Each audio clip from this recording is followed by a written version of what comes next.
अस्सलाम वालेकुम नाज़रीन, पकड़ प्रोग्राम में रज़वान वट्टू आपकी खिदमत में हाज़िर है। नाज़रीन, आज हम बात करेंगे गुलबर्ग ग्रीन सोसाइटी के, उनके मसाइल क्या हैं और वहाँ के जो लोग हैं जो इन्वेस्ट किए हुए उनके लिए उनको किन मसाइल का सामना करना पड़ रहा है। तो इस हवाले से जो हमारे पैनल में मौजूद हैं, जो बड़ी मुश्किल से हमने टाइम लिया है, मुसर्रद एजाज खान साहब, chairman federation of realtor Pakistan. अस्सलाम वालेकुम एजाज। और साथ ही सलमान हाशमी साहब हैं जो बाहर से पढ़कर आए हैं और इन्वेस्टिगेट जो है प्रोग्राम भी करते हैं, इनका अपना न्यूज़पेपर भी है इंग्लिश में। तो उनसे भी हमने कहा कि वो टाइम निकालें हमारे प्रोग्राम के लिए। तो बहुत शुक्रिया हाशमी साहब आपका भी। Thank you sir. Musarrat Ejaz साहब, मैं आपकी तरफ आता हूँ। जिस तरह आपकी शख्सियत है, आप हमेशा वो काम करते हैं जो ना होने वाला काम होता है। और इसके अलावा अभी जो गुलबर्ग ग्रीन है, इससे पहले भी इनके बहुत से मसाइल आपने हल किए और अभी भी वो जो वहाँ लोग इन्वेस्ट कर रहे हैं, आप उन लोगों के साथ होते हैं जो कपड़ा सिलाई करके पैसे इन्वेस्ट करते हैं या मजदूरी करके वो पैसा एक प्लाट लेते हैं 5 मरले का या 10 मरले का। आप हमेशा उन लोगों के साथ हैं। क्या इस दफ़ा आप इस मसले को हल कर पाएंगे? जिन लोगों के साथ आपका मुकाबला है वो बहुत बड़े लोग हैं, बड़े नाम हैं, तो इसके बारे में आप क्या कहते हैं? बिस्मिल्लाहिर्रहमानिर्रहीम। वट्टो साहब, सबसे बड़ी बात यह है, और दुनिया में बड़ी ज़ात सिर्फ अल्लाह की है, ताकत अल्लाह की है और तकब्बुर अल्लाह की ज़ात को ज़ेब देता है। दुनिया में जो शख्स भी इन तमाम चीज़ों के साथ चलेंगे, तबाही उनका मुकद्दर है। जी जी, इसमें कोई शक नहीं कि गुलबर्ग की इंतज़ामिया या गुलबर्ग की जो लोग हैं, इनके लिए मैं इससे पहले भी काम करता रहा, लेकिन मेरी ज़िंदगी में ये शौक़ नहीं है कि मैं काम करने के बाद अपने आप को नुमायाँ करूँ। जी जी, मैं आपसे गुजारिश करूँ, 2019 में मैं वैल्यूएशन कमेटी का FBR में चेयरमैन था। जी जी, उस वक़्त ये गुलबर्ग के रेट हुकूमत ने फार्म हाउसेस को प्लाट के बहुत ज़्यादा किए। जी जी, इनकी इंतज़ामिया मेरे पास आई, अगरचे वक्त गुजर चुका था, वेट हो चुका था, सब चीज़ें क्लोज़ हो चुकी थी, लेकिन जिस अंदाज से इस इंतज़ामिया ने, आप ये समझे कि मेरे घर मेरे दफ्तर बैठ गए। नतीजे के तौर पर 2 महीने की जद्दोजहद के बाद ये गुलबर्ग के फार्म हाउसेस के और ये तमाम रेट मैंने रिवाइज इस तरह कराए कि गुलबर्ग में कारोबार चलना शुरू हो गया, जो रुक गया। मैं ये काम करके निकल गया। उसके बाद मैं आज तक गुलबर्ग के किसी दफ्तर में नहीं गया। जी जी, दिसंबर 2021 में फिर वही रेट्स का हाल हुआ, फिर गुलबर्ग के रेट उसी तबाही के चढ़े। फिर मैंने इनकी एसोसिएशन को साथ लिया, पहले RTO पिंडी के पास ले गया, फिर RTO इस्लामाबाद के पास ले गया। अल्हम्दुलिल्लाह फेडरेशन ऑफ रियल्टर्स पाकिस्तान के प्लेटफॉर्म से इनके तमाम रेट हमने ऐसे कराए कि कारोबार चल सकता था, ठीक कराए। लेकिन ये सारे काम करवाने के बाद मैं आज तक गुलबर्ग की इंतज़ामिया की सीढ़ियाँ चढ़ के उनके पास नहीं गया, क्योंकि मेरा काम करना है, ताल्लुकात बनाना, ये अपनी ज़ाती अगराज़ व मकासद नहीं है। अल्हम्दुलिल्लाह जब तक गुलबर्ग को मेरी ज़रूरत थी इंतज़ामिया को, मैं खामोश मुजाहिद की तरह काम करता रहा। जी जी। अच्छा मुसर्रद एजाज साहब, एक तो अभी जो हालिया फ्रॉड हुआ है और जो फ्रॉड करने वाले उसके पीछे बैक में तो बहुत ऐसे लोग मौजूद हैं, पर जो एक बीच में है जो मेन रोल अदा कर रहा है, बीच मिडल मैन जिसे कहते हैं, उसकी एक ऑडियो टेप आई है। उसने कहा है कि मुसर्रद एजाज साहब जो कहेंगे मैं उस बात पे कायम हूँ। तो इसकी क्या वजह है? एक बात तो मैं आपसे गुजारिश करूं, जी जी, मेरा यहाँ पर कोई किसी किस्म का स्टेक नहीं है। जी बिल्कुल। यहाँ जब अरसलान हमीद ने फ्रॉड किया, और जहन में रखें गुलबर्ग की इंतज़ामिया की मिली भगत से किया, लोगों ने दर बदर हो गए और इस तरह की सूरत हाल हो गई कि यहाँ जो लोग लुटे गुलबर्ग के नाम पर, जी जी, वो लोगों को जब कोई रास्ता नहीं मिला तो मुझे नहीं समझ आई वो किस तरह मेरे घर मेरे दफ्तर आ गए। और उसमें बेवाएँ थीं, यतीम थे, ओल्ड पेंशनर थे, वो तमाम लोग थे। उनके आंसू, उनकी आहें, उनका दुख मुझे इस मसले में ले आया, क्योंकि मैं चेयरमैन हूँ फेडरेशन ऑफ रियल्टर्स पाकिस्तान का, और फेडरेशन ऑफ रियल्टर्स पाकिस्तान का बुनियादी मकसद रियल एस्टेट कम्युनिटी और अपने इन्वेस्टर्स का तहफ़्फ़ुज़ है। मजबूरन मुझे इस तरफ को आना पड़ा, और जब हम इस तरफ को आए तो मैं सोच नहीं सकता था कि इस कदर अज़ियत और दुख कि वो शख्स अरसलान जो पपट था सोसाइटी का, उसने जिस अंदाज से लोगों को सोसाइटी की मदद से लूटा, वो बड़ा कर्बनाक और दुख वाली बात थी। बहरहाल अल्हम्दुलिल्लाह लोगों ने मुझे बड़े बाप भाई की हैसियत से चुना, और अब ان تمام لوگوں کے تمام معاملات کو میں لے کر چل رہا ہوں. ٹھیک. سلمان ہاشمی صاحب میں آپ کی طرف آتا ہوں. آپ بھی گلبرگ کو بڑی اچھی طرح دیکھتے ہیں اور آپ نے ایک دو سٹوری بھی ان پہ کی. تو کیا آپ سمجھتے ہیں کہ 20% جو پے ہوا ہو پلاٹ کا, اس پہ جو پلاٹ ہے وہ فل فلیج وہ ٹرانسفر ہو سکتا ہے؟ اس کے بارے میں آپ کیا کہتے ہیں؟ ڈاکٹر صاحب پہلے تو میں آپ کا بڑا شکریہ ادا کرتا ہوں کہ آپ نے موقع دیا, اور جو ساتھ ہماری پرسنالٹی ہیں وہ بھی کسی تعارف کی محتاج نہیں ہیں. تو آپ کو پتہ ہے میں انگلینڈ سے فورینسک اکاؤنٹنگ میں میری اسپیشلائزیشن ہے, اور میں فراڈ پہ بہت کام کرتا ہوں. میں پڑھاتا بھی ہوں پولیس اکیڈمی میں, انفارمیشن سروس اکیڈمی میں, قائد اعظم یونیورسٹی میں. اور گلبرگ گرین جو ہے آپ کو پتہ ہے اس کے اوپر میں نے بڑا کام کیا ہے. اس پہ مجھے اغوا بھی کیا انہوں نے, اور مجھے مارا بھی, اور میری ویڈیو بھی بنائی اور وائرل کی, لیکن میں اپنے مقصد سے نہیں ہٹا. دیکھیں گلبرگ گرین میں ایک مافیا گھسا ہوا ہے جس کو کنٹرول کر رہا ہے شجاعت اللہ قریشی, ہی از دا مین کلپریٹ, اور جو ان کے ممبرز ہیں.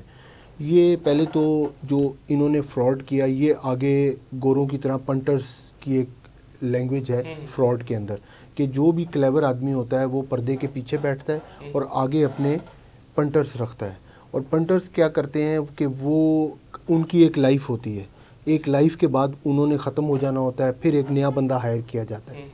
تو میں ان کو بڑا ڈیپلی اسٹڈی کر رہا ہوں سنس 2007 سے.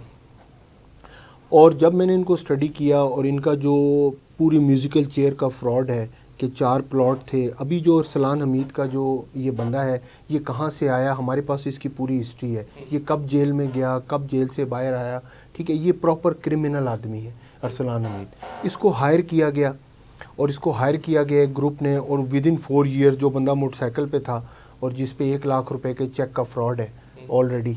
تو اور ابھی جو اس نے فراڈ کیا ہے 4 پلاٹس کا فراڈ کیا ہے جو ہم نے انویسٹیگیٹ کیا ہے. کمرشل پلاٹس تھے بغیر کسی آکشن کے. شجاعت اللہ قریشی صاحب ڈائریکٹ انوالوڈ ہیں اس کے فراڈ میں. ہم بار بار یہ کہہ رہے ہیں, اور ہمیں کسی سے ڈر نہیں ہے کہ وہ آئی بی سے ہیں, وہ کوئی بھی ہے, وہ کہیں سے بھی ہو, کسی بھی انٹیلیجنس ایجنسی سے ہو. میں پوری دنیا میں کام کرتا ہوں, ٹھیک ہے. میں نے انڈیا کے اوپر 4 کیس کیے ہوئے انٹرنیشنل کورٹس میں, مجھے کسی سے ڈر نہیں ہے. تو شجاعت اللہ قریشی صاحب اس فراڈ کے اندر ڈائریکٹ انوالوڈ ہیں. میں بار بار کہہ رہا ہوں کیونکہ سیکٹری جو سوسائٹی کا ایکٹ ہے جو کہ فرانس نے بنایا ہے, میں بار بار ہر پروگرام میں آ کے کہہ رہا ہوں, لوگوں کو پتہ ہی نہیں ہے سوسائٹی کا قانون کیا ہے. یہ فرینچ نے بنایا ہے سر, پورا فرانس اس کے اوپر کھڑا ہے. جی جی بالکل. میں اور یہ جو پلاٹ تھے, میں ہاشمی صاحب آپ کی طرف تو میں رائے جو اجاز خان صاحب ان کی رائے آپ کے سامنے رکھتا ہوں. جاز صاحب جب آپ کی گلبرگ انتظامیہ سے میٹنگ بھی ہوئی, سب معاملہ طے پا گئے, اس کے بعد کیا ہوا؟ ڈاکٹر صاحب ہمارے جس وقت مذاکرات ہوئے, میں نے آپ سے گزارش کی کہ میں ان تمام معاملات میں لوگوں سے کنیکٹ کرتا نہیں ہوں, ضرورت ہوتی ہے کام دیتا ہوں. اس وقت جب یہ سارا کچھ ہوا تو ہم نے ایک کمیٹی بنائی جس میں گلبرگ کی ریئل اسٹیٹ کمیونٹی کے 3 لوگ تھے, افیکٹی 3 لوگ تھے. اس کمیٹی کو میں ہیڈ کر رہا تھا. ہمارے مذاکرات ہوئے گلبرگ کی انتظامیہ کے ساتھ. شجاعت اللہ قریشی ان کے ممبر, وہ شجاعت اللہ قریشی ہیڈ کر رہے تھے. 3 گھنٹے ہماری میٹنگ چلی. اس 3 گھنٹے کی میٹنگ میں ہر چیز اس طرح طے پا گئی کہ ہمیں 100% یقین ہو گیا کہ جتنے افیکٹی ہیں ان تمام کی کمپنسیشن ہو جائے گی. اس میں سوسائٹی نے ہم سے ریکویسٹ کی کہ ہم اس کے ارسلان حمید کے تمام اثاثے ضبط کر لیتے ہیں, لیکن 2 جگہوں پر لوگوں کا قبضہ ہے, آپ پلیز قبضہ دلانے میں ہماری مدد کریں. ہم نے ان 2 بنی ہوئی جگہوں کا قبضہ ان کے حوالے کیا. انہوں نے اس کے 4 پراپرٹیز کو اپنے پاس ضبط کر لیا, قبضہ کر لیا, اس میں اپنے گارڈ بٹھا لیے. اور پھر اس کے بعد ہم نے ایک سخت اسکروٹنی کے عمل کے بعد آخر میں 4 ارب 75 یعنی 15 ارب کا فراڈ تھا, اس پہ کٹ کیا, منافع چھوڑا, لوگوں نے اپنا کرایہ چھوڑا, لوگوں نے جو پلاٹ اگر زیادہ دیے وہ غرض لوگوں نے افیکٹیز نے اتنی قربانی دی. میں ان کو جس قدر ان کا شکریہ ادا کروں کم ہے کہ میری بات کو سنتے ہوئے انہوں نے اپنے کلیمز کو کٹ کرتے کرتے 15 ارب سے 4 ارب 75 کروڑ پہ لائے.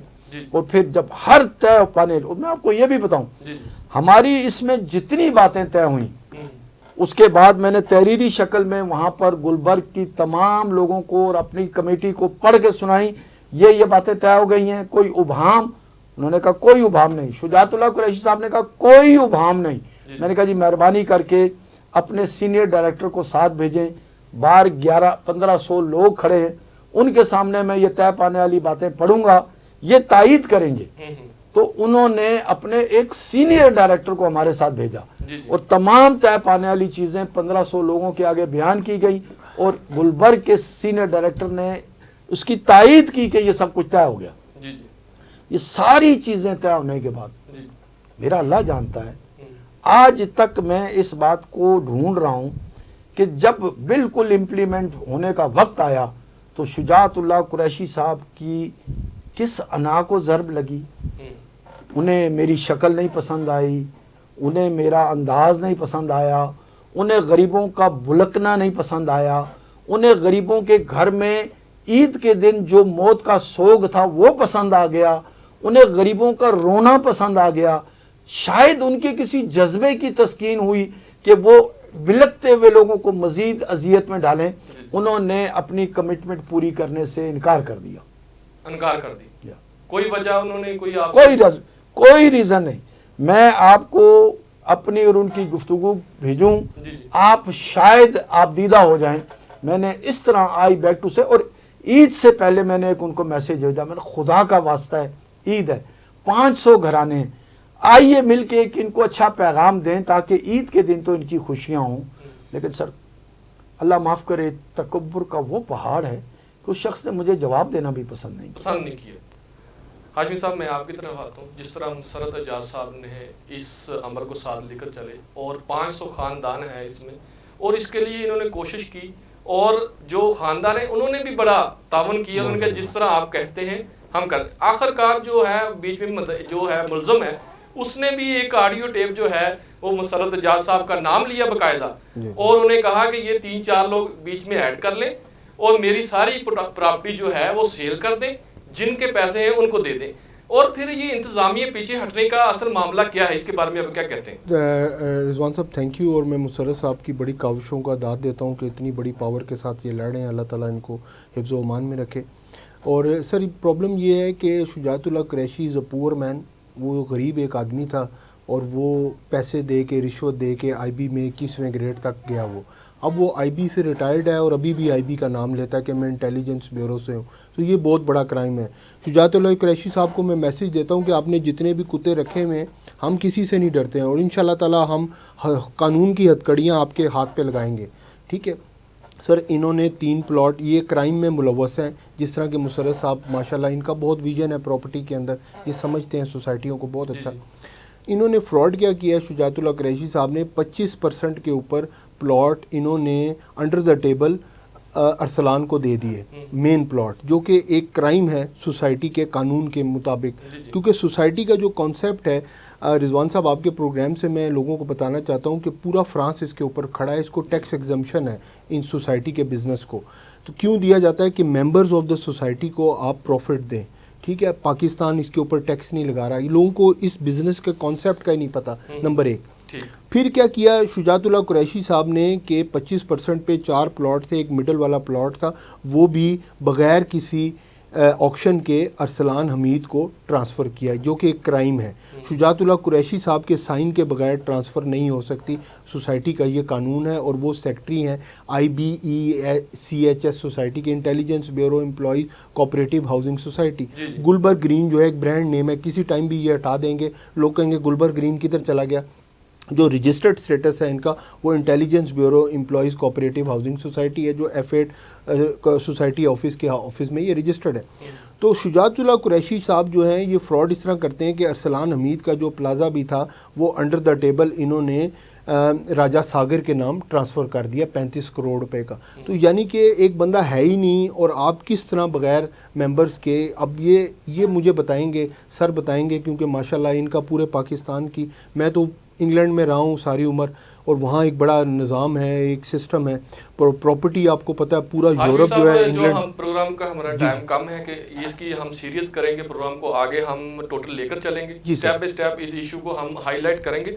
मुसर्रत एजाज साहब मैं आपकी तरफ आता हूँ कि एक तो 25% जो पेमेंट हो उस पर प्लाट ट्रांसफ़र नहीं हो सकता। अगर ट्रांसफ़र हो जाए तो जो ऐसी कोई लाहे कानूनी होता है कि उस पे CDA में जाएं, उसको पूरा तकाज़े को पूरा करना होता है। تو یہ پلازا بھی بن گیا, اپروو بھی ہو گیا, اس کے پیچھے کیا کہانی تھی؟ ایک اور میرا سوال آپ, کیا آگے آپ کا لاہ عمل کیا ہے, اس کو آپ کیس کو آگے کیسے لے کر چلیں گے؟ اور تیسرا سوال اسی میں ایڈجسٹ کر دیتا ہوں کہ جو گلبرگ گرین کے ریئل اسٹیٹ ایجنٹ ہیں وہ بھی گلبرگ گرین سے ناراض نظر آتے ہیں, انتظامیہ سے ناراض نظر آتے ہیں, اس کے بارے میں آپ کیا کہتے ہیں؟ بٹو صاحب پہلی بات تو یہ ہے کہ یہ جتنا عمل ہوا جی پہلے دن سے ہی رشوت کی بنیادوں پہ کھڑا تھا. ٹھیک. 25% کے بعد کوئی ادائیگی نہ کرنا جی اور کسی قسم کا کینسلیشن لیٹر نہ دینا. وجہ یہ کہ کینسلیشن لیٹر ایشو کرنے سے پہلے اس کو فون کر کے 5 لاکھ 10 لاکھ منگوایا جاتا تھا. جی جی سنا یہ ہے کہ لاتعداد آئی فون جو ان لوگوں نے ان سے ارسلان سے وصول کیے. ارسلان خود اعتراف کرتا ہے کہ مجھ سے یہ نئی 65 لاکھ کی گاڑیاں گلبرگ کے لوگ لیتے تھے. ارسلان خود یہ کہتا ہے کہ مجھ سے انہوں نے گھر خریدے, یعنی رشوت میں گھر لیے. اور میں آپ کو مزے کی بات بتاؤں, پہلی میٹنگ میں نے شجاعت اللہ قریشی کو تمام لوگوں کی موجودگی میں یہ بات کی تھی کہ شجاعت صاحب 70 آئی فون, 4 گاڑیاں, کوٹھیاں, کروڑوں روپے کی رشوت آپ کے کس کس بندے نے لی, اس کا میں نام بھی بتاتا ہوں, عہدہ بھی بتاتا ہوں, ہر چیز بتاتا ہوں. آپ کے ناک کے نیچے یہ سب کچھ ہوا ہے.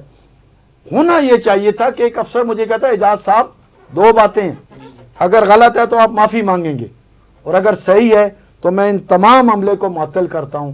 لیکن ایک لفظ انہوں نے نہیں کہا. اور پھر میں نے وہاں ان کو چیلنج کیا کہ آپ لوگوں کے پیچھے بہت بڑا ادارہ ہے, انویسٹیگیٹ کروائیں میرے الزامات کو, اگر غلط ہوں گے میں معافی طلب کروں گا تمام چینلز پہ. لیکن اس بات پہ خاموشی ہوئی. ایک چیز واضح ہو گئی کہ یہ کوئی نیا انکشاف نہیں تھا سیکٹری شجاعت اللہ قریشی کے لیے کہ جو گلبرگ کی انتظامیہ ہیں مکمل طور پر کرپشن میں لپٹی ہوئی ہے. اس سارے عمل میں یہ جو کچھ بھی ہوا, سی ڈی اے سے این او سی میں جو مدد ہوئی, اس کے پلاٹ انہیں اصولاً قانوناً 2019 میں ڈیفالٹر ہونے کی حیثیت سے کینسل کر دینے چاہیے تھے. اگر یہ اپنے قانون کی پابندی کر کے اس کے پلاٹ کینسل کرتے, آج 500 خاندان در بدر نہ ہوتا. بنیاد میں یہ کہتا ہوں کہ اس کی ساری ذمہ داری آپ کہیں نا تو بہت بڑی ذمہ داری گلبرگ کی انتظامیہ پہ ہے کہ انہوں نے اس جرم کو پروان چڑھایا. نتیجے کے طور پہ 500 لوگ متاثر ہوئے.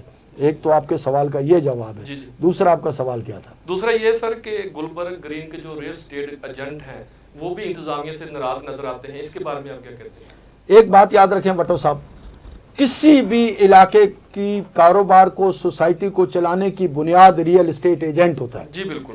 یہ گلبرگ کو چلانے والے گلبرگ کے وہ عظیم ریئل اسٹیٹ ایجنٹ ہیں جنہوں نے بنجر سے اس کو یہاں تک پہنچا دیا کہ اس کا کمرشل پلاٹ مین روڈ پہ 1.5 ارب روپے کا اویلیبل نہیں ہے.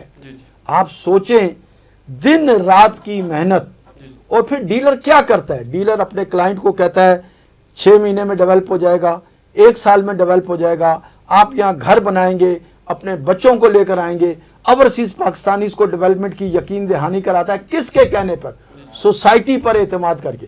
یہ سوسائٹی مسلسل کتنے سالوں سے کہہ رہی ہے کہ ہم ہر صورت میں 1 سال کے اندر اندر ڈیولپ کر کے پلاٹوں کا پوزیشن آپ کو ہینڈ اوور کریں گے.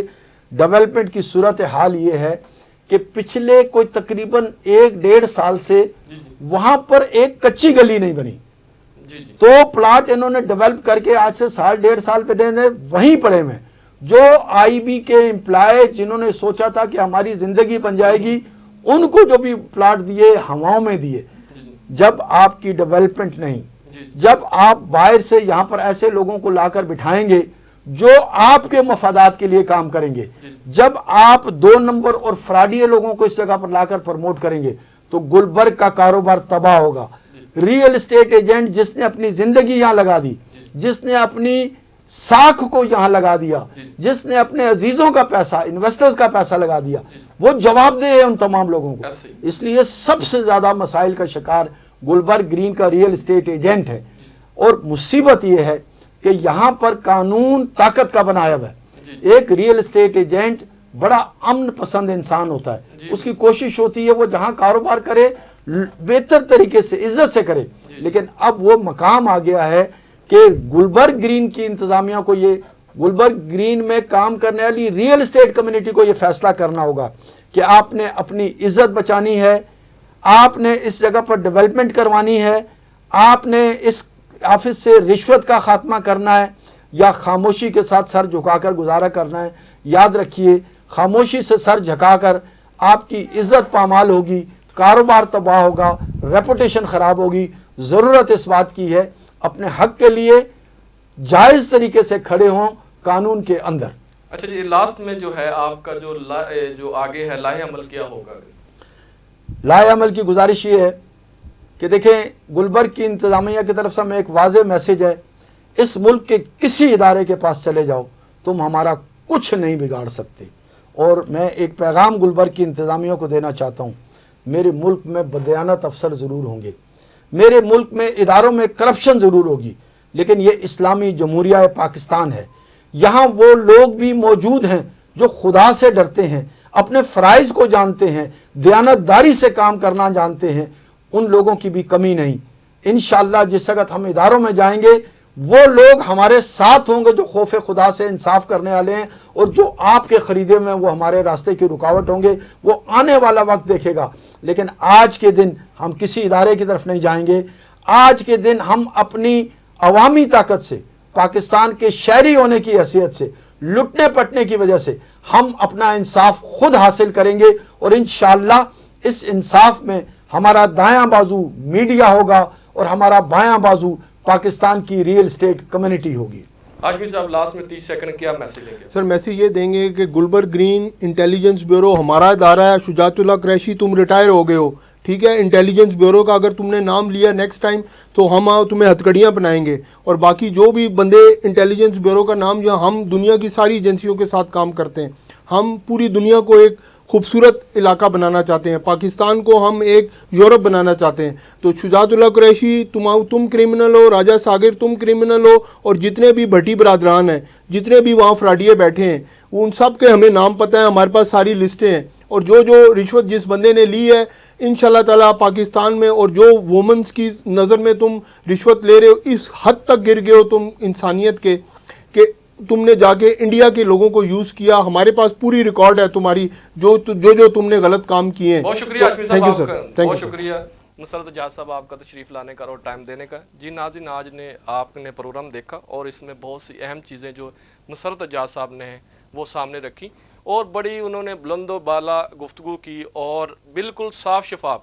एक तो बड़ी अहम ये बात भी है कि वो स्टेक होल्डर भी नहीं है, सोसाइटी में उनका लेना देना भी कुछ भी नहीं है, फिर भी वहाँ के लोगों ने मुसरत एजाज साहब को वाज़ेह कहा कि मुसरत एजाज साहब पर हमें यकीन है, वो जो भी फैसला करेंगे हमें मंजूर है। वहाँ से जो मुतासरीन है उन्होंने भी कहा, और जो मुलज़म है उसने भी बाकायदा एक ऑडियो मैसेज में ये मैसेज दिया है कि मुसरत एजाज साहब जो फैसला करेंगे हम उनको कबूल करेंगे। अब इंतज़ामिया जो है इस फैसले को क्यों नहीं कर रही, इंतज़ामिया के साथ मामलात भी तय पा चुके थे, अब वो पीछे क्यों हट गई, इसकी क्या वजह थी, वो हम आपको अगले प्रोग्राम में सबूत के साथ आपके सामने रखेंगे। आज के प्रोग्राम से रिजवान वट्टू को इजाज़त दें। अल्लाह हाफिज़।